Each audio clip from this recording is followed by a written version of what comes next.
Now, Matt, you heard Chris Bone there say, well, you can't blame, green policies, of course, for causing these price rises. You can't blame them. You should actually praise Labor that they're not worse because it had put in these price caps and the coalition was against it.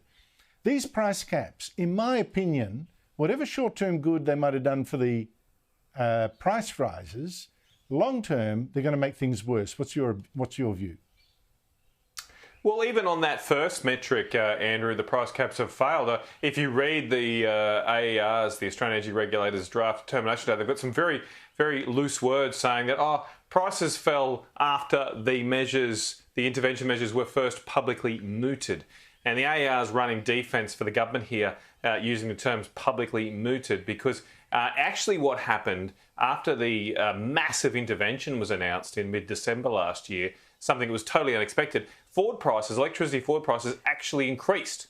They increased after the government formally announced this intervention. What the AER is saying is that, there was speculation that the government would act and that lowered prices. Well, actually what was happening at that time was the gas situation in Europe was clearing up. They've done a lot in Europe to open up new coal-fired power stations. The German Greens government has opened 24 of those. In Germany, they've built an LNG receival terminal, get this, in less than a year. It's amazing what you can do when a crisis comes around. And that had alleviated the gas situation and brought electricity, energy prices down across the world. Nothing to do with Labor's policies. They would have come down anyway. But you're right as well. All the Labor Party's intervention has done nothing to reduce prices themselves, but damage confidence in investment in our gas industry and our resources industry more generally. And that is going to increase the pain and potential shortages we face in the future unless this government does a U-turn and it gets back to trying to attract investment, which can increase supply and lower prices for all Australians. I just think it's suicide. I can't believe what I'm seeing, Matt. I mean, we are sitting on hundreds and hundreds of years of supply of brown coal, many, many decades, if not centuries worth of supply of black coal. We've got huge deposits of gas and oil.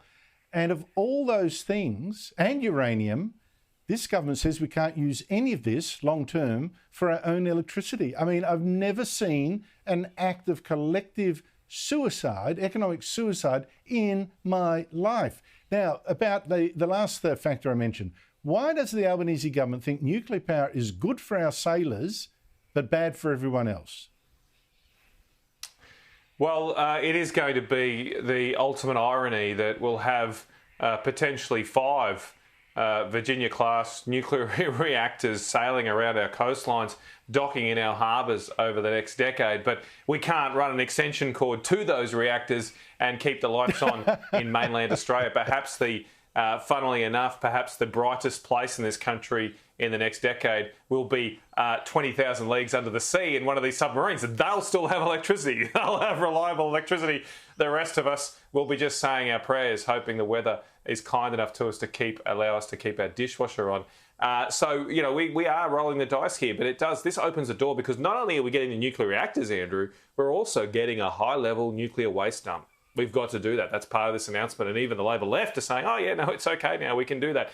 Surprise, surprise. So once we have that, there's no more hurdles. We will have a facility to manage the waste. This is a safe form of power generation used all around the world. In fact, we are the only settled continent in the world without a nuclear energy reactor. We have the world's largest uranium reserves. We'll have a waste facility ready to go.